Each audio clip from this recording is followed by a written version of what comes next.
it weren't for talking to them yesterday, I'd still be a bit lost because... Where was your head all of these years? If it took one conversation with Emma, where was your head all of these years? When you had your therapist that you obviously weren't honest with because she didn't know the whole story of you. So she couldn't treat you properly. She couldn't help you. But you wanted to stay with her, even though she wasn't helping you. She was helping me. You felt comfortable with her, but you were just sharing the stuff that you wanted to share. I know, but there's also the problem of not really wanting to admit it. And that's what my problem was. I did not want to admit it. Because you think that a victim has something to be embarrassed about. Yeah, because I was embarrassed all them years. And that's where your mentality comes from. That would be like if someone approached Kayla after all this happened, after you came down, you fucked her, and 10 years down the line, she meets someone and she talks about her first experience. And they would have said, "Are you crazy? You went with a guy that you didn't know just because he said he loved you? What were you thinking? Why did you put yourself there?" Nobody should be like that, to do that to somebody else. Right. That's exactly right. The fact is that there are people that do them things. And there's a lot. Yeah, there are. Yes. That's where the registry is helpful. I know you hate it. The registry is helpful. The registry is helpful in some ways. It's helpful in all ways.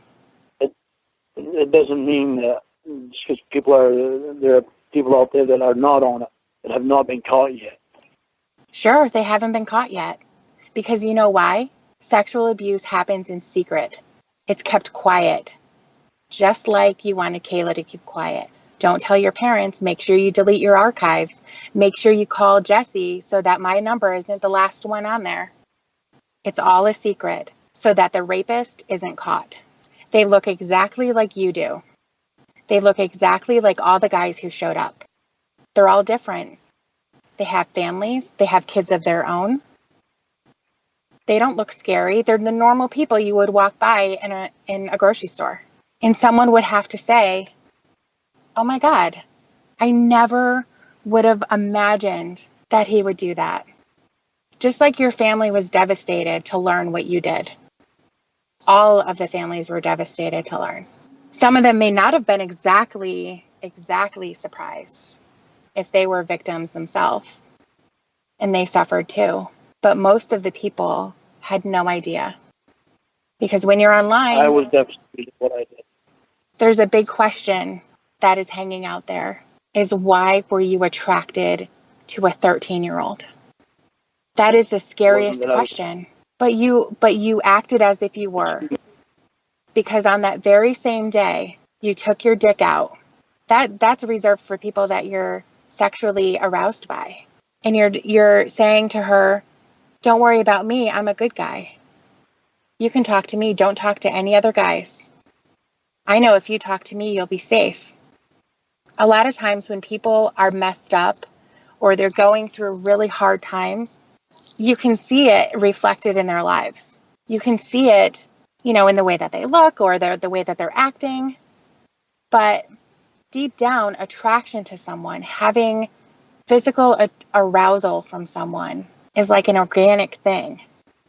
What would happen if there was another 13-year-old who was a little bit more aggressive, who was flirty with you?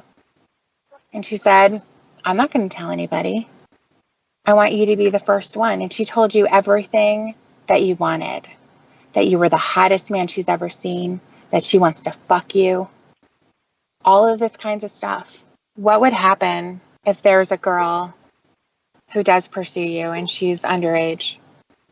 That's really scary because this last time she didn't do any pursuing at all. You did all of it. All she did was say K. She just repeated back to you what you were saying.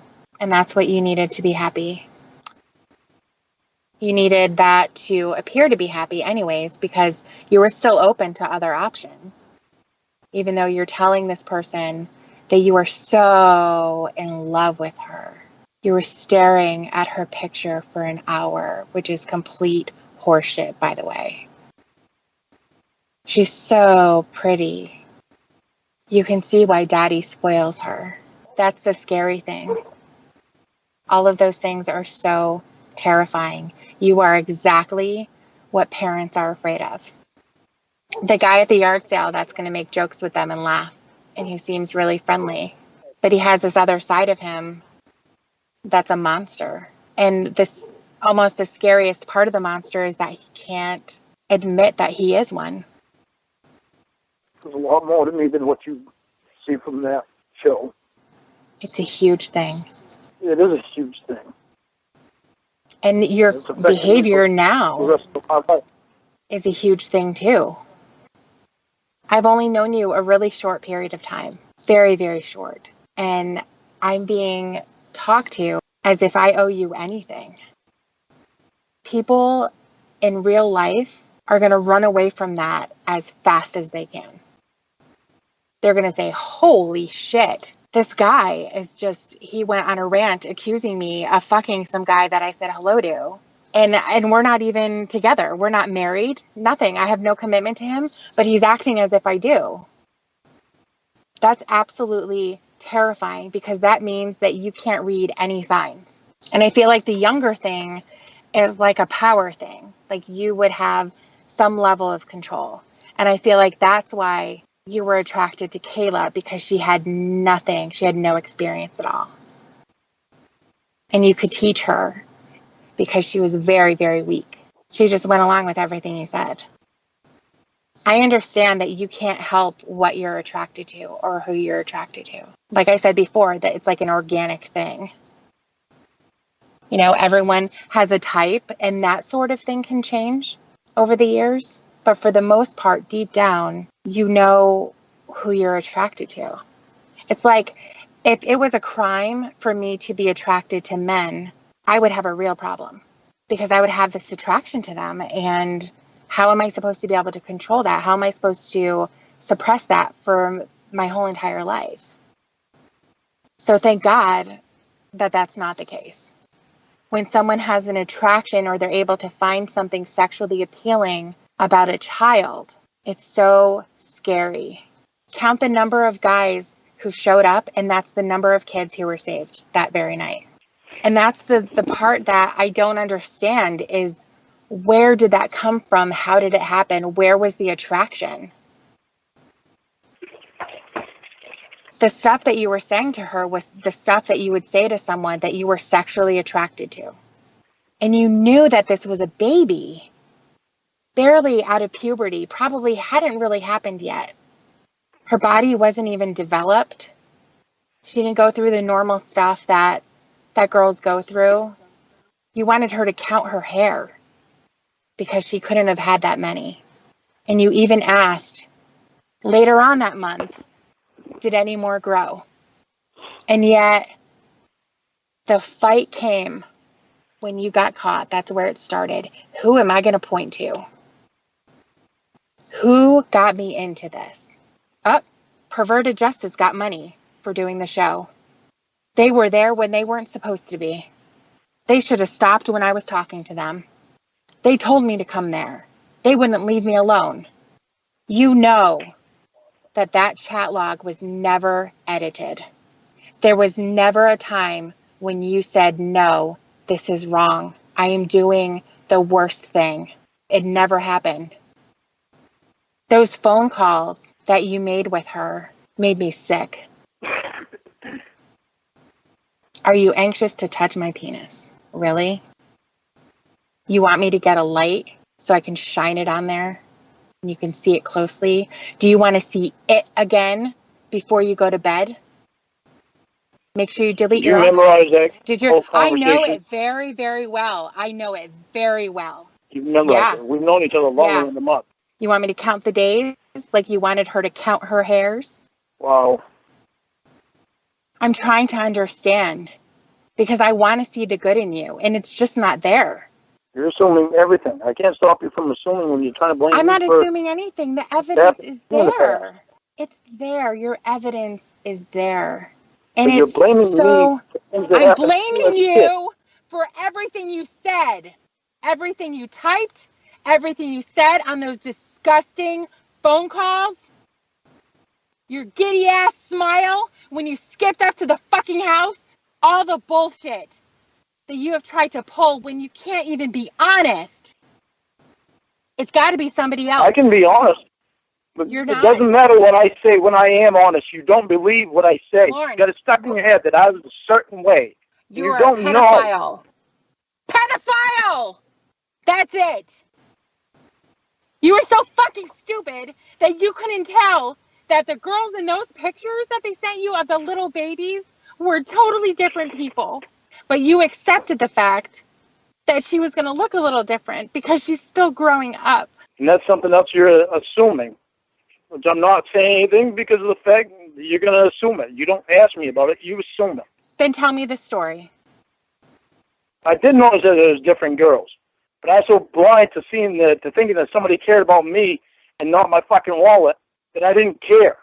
It went right past me. That's all I could see was somebody was showing that they gave me a little bit of affection that I hadn't gotten for God knows how fucking long. Because all the other people cared about was my money. What can I give them? It was somebody letting me show my affection without asking me for money. And you lied about it because you went out and you fucked somebody the night before you were supposed to see her. I know, because I never planned on. I know I said I was going to go, but I didn't really plan on going because I was supposed to go out with a friend that night for my birthday. But you didn't go. And I changed my mind at the last minute. To get your dick wet in a little girl. That's what was better. It was better for you to go there.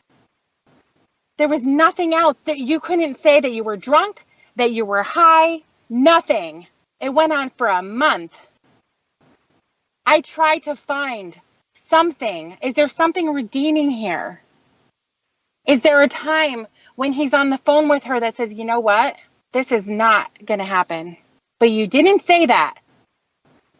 You said, I'm going to go to the store. I'm going to get the condoms so I don't get you pregnant. As a matter of fact, you couldn't even say condoms because she's a little kid, so you had to dumb it down for her. I'll buy you a bracelet. You tell me what you're wearing, what color your panties. Oh, yeah, you're not going to wear any. But make sure you put them in your bag, your little suitcase. Paint your toes nice and pink. What were you going to do when you got to your apartment? You have this little girl who has no idea what the fuck is going on. What were you going to do? You're going to say, here's Bud. You can play with him for 5 minutes, but then you're going to take your clothes off. I'll make sure that I wear loose shorts so I can finger you and you can suck my dick when we're in my truck. I try to find something and there's nothing. It's no one else's fault but your own. You're not the victim. Don't ever think that you are a victim here. That somebody owes you something, that you can sue NBC for money because they did something to you. They didn't do anything to you. They exposed your ass, and deservedly so. You deserved everything that happened. You deserve to be on probation for the rest of your life. You deserve to be monitored for the rest of your life. You deserve to have people know about you for the rest of your life. Because that is a life sentence that you would have given to Kayla. You don't want to admit that you were that guy. I know you don't want to. Because then you were admitting that you were one of those. That you're somehow not different. Your circumstances aren't different. You're not as bad as Lurch or Bald Beaver Hunter who came right out and said, this is my fantasy. I wanted to lick her pussy. But the fact that there's this hidden part of you that will not let go of wanting to blame everyone else, to find some kind of a redeeming reason that this couldn't be who you are, when it actually is. When you admit that and you know that and you're able to release this hate that you have against everyone else, that is when you're going to start to get better. There's never going to be a cure for who you're attracted to. If that happens to be kids, there's no cure for that. But your part in that is to not allow things like this to happen. You were so desperate for pussy. You're so desperate. You wanted someone to be attracted to you. And Kayla never really said that she was attracted to you. She just kind of said, yeah, to the things that you said. Did you draw my name in little hearts at school today? Yeah. That's what you wanted. You wanted someone who was very easily manipulated. Someone who's not going to know that the stuff that you're into isn't normal. Someone who's not going to be able to recognize that she's a baby and you're a 40-year-old man. Someone who's supposed to protect her. Someone who even came out and said, I'm one of the nice guys, not one of those weirdos. And then it just transformed from there. You know what the fucking problem is? When I said that, that's what I meant. I can't understand myself how I got turned around. Because you were attracted to her. I don't understand that. You wanted her to want you. She was easy to manipulate. That's not what I wanted. If you didn't want it, you wouldn't have done it. And the problem is, if you don't understand it, it's going to happen again. No, it's not going to happen again. It'll never fucking happen again. I know how to say no now. It's not about saying no. She never asked. It's all about saying no. Even my fucking counselors, all 3 counselors that I've had, and my psychologist said that I couldn't say no. Your psychologist. That's why I got used so bad by my family, because I couldn't say the word fucking no. You couldn't say no to a little baby? I couldn't say no to anything at the time. She was never asking you for anything. You were begging her for everything. She never asked you. You did all of the asking, and you did all of the answering. So don't give me that fucking shit about saying no. I try to be honest with you. You're assuming everything. I try to be honest with you about this shit. But you turn around and tell me no. You said this in the conversation. You said this. Fine. I know I said stupid fucking shit in that conversation, okay? You said all of it. Don't tell me it's all about you trying to understand what happened to you as a kid. Because all you're doing is you're fucking thrashing me for this shit for 10 years ago. But I'm still trying to deal with it. That's the problem. Fucking Church of God. What a bunch of fucking jackasses, Church of God. It has nothing to do. This has everything to do with you. It has nothing to do with anybody else. All they did, from what I can see, and there's a ton of shit out there. From what I can see, they're just taking what you have done and they're talking about it. That's it. So you know what? If you don't give them anything to talk about, then there's nothing. They're talking about it. They're trying to contact me. They're fucking sending shit to my fucking family. It's a little bit more than talking about it. To my fucking 77-year-old mom. Somebody sending a naked picture of me to my 77-year-old mom. That's quite a bit more than fucking talking about it. That's a piece of shit. It's the same type of a piece of shit that would show their cock to a baby. You can only blame yourself, but you never do. Okay, you gotta go, group. I gotta get off the phone. I'm fucking tired of listening to all this fucking yelling in my ear. Bye, asshole. Bye, fucking pedo.